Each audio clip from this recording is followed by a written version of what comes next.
찬양대에 믿음의 고백을 주께서 기쁘게 받으신 줄 믿습니다. 오직 주님만 의지하고 주님만 바라보며 믿음의 길 걸어갈 때 주께서 약속하신 모든 것으로 우리의 삶을 채워주실 줄 믿습니다. 귀한 은혜의 찬양 감사합니다. 오늘 이 자리에서 그리고 각자의 처소에서 주 앞에 예배하시는 모든 성도님들에게 하나님의 은혜가 함께 하시기를 빕니다. 추석 명절 잘 보내고 오셨나요? 긴 연휴여서 친지들, 가족들 만나고 오신 분들도 계시겠고, 또한 잠깐 짬을 내서 또 여행을 다녀오신 분들도 계시겠죠. 오랜만에 가족들 만나서 식사도 하고 안부도 묻고 즐거운 시간 보내고 오셨으리라 생각합니다. 그렇지만 혹여나 명절 끝나고 돌아올 때 조금 무거운 마음을 가지고 오신 분도 있었으리라고 생각을 합니다. 연로하신 부모님, 이제 천국 가실 날 얼마 남지 않았는데 믿음을 잘 지키셔야 할 텐데, 또 믿지 않는 가족들 교회 나와야 할 텐데 그런 조금 무거운 마음 가지고 올라오신 분들도 계시겠지요. 그래서 오늘은 이렇게 인사를 나눴으면 좋겠습니다. 우리 옆사랑에서 믿지 않는 가족 위해 기도하기를 잊지 맙시다. 인사하겠습니다. 우리는 명절에 부모님 뵙고 잠깐 생각하지만 우리 하나님께서는 언제나 기억하고 계시지요. 우리는 주께서 우리를 늘 기다리고 계신다는 사실을 잊어서는 안 될 것입니다. 다음 주에 새생명 초청 잔치가 있는데요, 단순히 한 사람 데려오는 행사가 아니라 믿지 않는 사람을 위해서 간절히 기도하는 한 주간이 되셨으면 좋겠습니다. 마음에 품은 그 사람 한 사람을 위해서 더 기도해 주시기 바랍니다. 아유, 내가 기도한다고 뭐가 되겠어? 그 사람 전화한다고 오겠어? 아니요, 하나님이 하시는 일이죠. 하나님께서 우리에게 맡겼으니 우리는 기도하고 전화하고 문자할 따름입니다. 순종할 때에 하나님께서 행하실 것입니다. 오늘 말씀은 아무도 기대하지 않았던 그 한 사람이 구원의 주인공이 되는 아주 놀라운 이야기입니다. 아무도 그 사람 구원 얻을 수 있으리라고 상상하지 못했는데 당당히 구원의 주인공이 되어서 성경에 기록이 되었습니다. 누구 보라고요? 우리 보라고요. 이 사람은 어떻게 구원의 주인공이 될 수 있었을까요? 오늘 함께 말씀을 묵상하며 은혜를 나누려고 합니다. 첫 번째 우리가 기억해야 할 것은요, 구원이라는 것은 혈통이나 조건이 아니라 믿음의 순종에서 시작된다는 사실입니다. 함께 읽어볼까요? 시작. 구원은 혈통이나 조건이 아니라 믿음의 순종에서 시작됩니다. 오늘 복음서의 말씀인 누가복음 17장에서 예수님은 예루살렘에서 이제 예루살렘으로 가시다가 한 마을에 들어가셔서 10 나병 환자를 고쳐주시죠. 여기서 우리가 놓치기 쉬운 단어가 하나 있는데요, 우리 11절과 12절 상반절 말씀을 함께 읽어봅니다. 시작. 그리고 예수께서 예루살렘으로 가실 때에 사마리아와 갈릴리 사이로 지나가시다가 한 마을에 들어가시니 나병 환자 10명이 예수를 만나 멀리 서서. 아멘. 헬라어 성경에는 11절을 그리고라고 시작하고 있습니다. 이 앞부분과 이어진다는 말이죠. 앞부분을 살펴보면 예수님께서 하나님 나라의 복음에 대해서 10장부터 17장 10절까지 길게 하나님 나라의 복음에 대해서 설명하십니다. 그리고 나서 이제 구원을 완성하시기 위해서 예수님은 예루살렘으로 향하시죠. 그런데 주목할 만한 점은 예수님께서 예루살렘으로 가실 때에 갈릴리와 사마리아 사이로 걸어가셨다는 겁니다. 대부분 유대인들은 사마리아 땅을 거치지 않고 요단강 동편으로 돌아서 갑니다. 그렇지만 예수님은 일부러 사마리아와 이 갈릴리 사이로 걸어가셨던 겁니다. 당시 사마리아와 유대 사람들은 단순한 지역 감정을 가지고 있던 그런 사람들이 아니었습니다. 누가 진짜 하나님의 구원을 받는 백성인가에 대한 신앙의 정통성을 가진 깊은 갈등이 있었죠. 유대인들은 사마리아 사람들이 이방인의 피가 섞였기 때문에 이 사람들은 부정한 자들이라고, 그래서 구원받을 수 없다라고 여겼고, 반대로 사마리아 사람들 역시 유다 사람이야말로 바벨론 포로 가서 70년 동안 외국 살다 왔기 때문에 신앙의 순수성을 다 잃어버린 사람들이라고 그렇게 여겼습니다. 둘은 물과 기름처럼 서로를 거부했죠. 다 하나님의 백성들, 이스라엘 사람들인데 사마리아 땅에, 유대 땅에 따로 떨어져 살면서 반목하고 있었던 것입니다. 유다인들은 모세오경과 예언서와 성문서 모두 24권의 성경을 히브리 성경이라고 믿고, 그리고 또 예루살렘 성전을 중심으로 신앙생활을 했다면, 사마리아 사람들은 모세오경만을 성경으로 받아들여서 사마리아 오경이라고 따로 자신들의 성경을 만들고 그리심산에서 예배하면서 지냈습니다. 저마다 자신들의 정통성을 주장하고 있었죠. 그런데 예수님은 일부러 그 경계의 틈바구니로 지나가신 거죠. 그리고 그 한 마을에서 열나병 환자를 만납니다. 당시 나병은 단순한 질병이 아니라 사회적인 격리요 종교적인 추방의 상징이었죠. 유대인에게도 사마리아인에게도 나병 환자는 구원을, 결코 하나님의 구원을 받을 수 없다고 생각되는 그러한 사람들이었습니다. 그런데 예수님께서 이 사람들을 고쳐주시고 구원으로 이끌어 주시죠. 14절 말씀 함께 읽어봅니다. 시작. 보시고 이르시되 가서 제사장들에게 너희 몸을 보이라 하였더니 그들이 가다가 깨끗함을 받은지라. 아멘. 가서 제사장들에게 몸을 보이라 말씀하셨죠. 몸이 나은 다음에 보이는 건데 아직 낫지도 않았는데 제사장들에게 몸을 보이라고 말합니다. 그런데 이들이 그 말에 순종하여서 가다가 몸이 치유되는 은혜를 누리죠. 즉 지금 예수님께서는 혈통도 조건도 사마리아인인지 유다인지 상관없이 오직 믿음으로 순종하는 것이 구원의 시작임을 보여주고 계시는 것이요. 오늘 구약의 말씀인 열왕기하 5장도 마찬가지입니다. 나만 장군은 이방 장군이었습니다. 아람의 장군이었어요. 아람은 군사적으로 사회적으로 이스라엘보다 훨씬 더 강대국이었습니다. 권력과 사회적 지위적 면에서 이스라엘 누구보다도 높은 사람이었어요. 그리고 그의 이름은 나아만이었죠. 나아만은 기쁘다, 즐겁다, 만족한다라는 뜻입니다. 모든 것을 다 가진 만족할 만한 사람처럼 보였지만 실상은 나병이라는 질병 앞에서 자신의 모든 가진 권력과 명예가 무용지물인 것을 경험한 사람이었습니다. 이 이방인에게 예수님은 요단강에 7번 가서 몸을 담그라고 말하죠. 그리고 이 나아만 장군이 거기에 순종함으로 치유함을 받습니다. 요단강이 다른 강보다 더 깨끗하거나 의료적인 성분이 있어서가 아니라 하나님의 말씀을 믿고 순종한 나아만이 하나님의 은혜를 경험하게 된 것이죠. 결국 나아만 장군도 혈통이나 권력이 아니라 오직 믿음의 순종으로 말미암아 구원을 얻게 되었다는 겁니다. 이 두 본문을 통해서 하나님께서 우리에게 말씀하시는 것은 명확하죠. 구원과 회복의 조건은 혈통이 아니라 순종하는 믿음에서 온다고요. 그렇기 때문에 구원이라는 것은 나중에 우리가 죽어서 결정되는 것이 아니라 하나님의 말씀에 순종하는 바로 오늘 이 자리에서 결정되는 것입니다. 나중에 내가 예수 믿었으니까 천국까지 나중에 결정되는 것이 아니라 오늘 내가 이 삶의 자리에서 순종하는가 순종하지 않는가가 구원의 여부에 결정적인 역할을 한다는 거죠. 구원은 믿음의 순종으로 이루어진다고 말씀하셨습니다.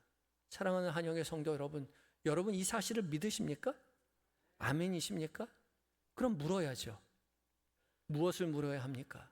여러분이 하나님의 말씀에 오늘 순종하고 살아가는지 말이에요. 그걸 하나님께서 여러분에게 오늘 말씀을 통해서 묻고 계시는 겁니다. 하나님의 말씀에 순종하고 사냐고요. 여러분이 어떤 교단에 속해 있는지, 어떤 교회를 다니는지, 여러분의 직분이 무엇인지 아무 상관없이 여러분 각자의 마음 가운데 울려 퍼지는 하나님의 음성에 지금 순종하며 살고 계시냐고요. 수없이 말씀드리지만 나 목사 말 들으라는 이야기가 아니에요. 여러분의 신앙생활하면서 마음 가운데 찾아오는 하나님의 음성이 있잖아요. 그 울림이 있지 않습니까? 그래, 주님 나에게 사랑하라 말씀하셨지. 용서하라 말씀하셨지. 그 마음이 우리의 마음 가운데 찾아올 때 하나님의 음성으로 받고 그 말씀에 순종하며 살아가고 계시냐 말이에요. 그게 중요하다고요. 그걸 순종할 때 구원이 시작된다는 거예요. 그렇게 사시기 바랍니다. 오직 여러분에게 말씀하시는 하나님의 음성에 순종하는 오늘을 살아내시기 바랍니다. 그리하여서 참된 구원의 은혜를 누리시고 전하시는 하나님의 백성들로 살아가시는 저와 여러분이 되시기를 예수 그리스도의 이름으로 축복합니다. 두 번째, 우리가 반드시 기억해야 할 것은요, 구원은 일의 결과가 아니라 마음의 감사로 완성된다는 사실입니다. 함께 읽겠습니다. 시작. 구원은 일의 결과가 아니라 마음의 감사로 완성됩니다. 오늘 말씀 가운데 또 한 가지 중요한 것은 치유받았다는 것이 곧 구원받았다는 것을 의미하는 것이 아니라는 사실입니다. 17절 말씀인데요, 함께 읽어봅니다. 시작. 예수께서 대답하여 이르시되 10사람이 다 깨끗함을 받지 아니하였느냐? 그 9은 어디 있느냐? 예수님께서 지금 단순히 숫자를 확인하고자 했던 것이 아니죠. 신앙의 본질을 묻는 물음입니다. 분명히 10사람 모두 깨끗함을 받았는데 나머지 9은 어디 있느냐는 거죠. 감사였던 한 사람만 내 믿음이 너를 구원하였노라고 예수님께서 분명히 말씀하셨습니다. 그러니까 순종으로 말미암아 경험하게 된 치유의 그 경험은 감사로 이어져야만 구원으로 완성될 수 있다는 거죠. 감사가 반드시 연결되어야 합니다.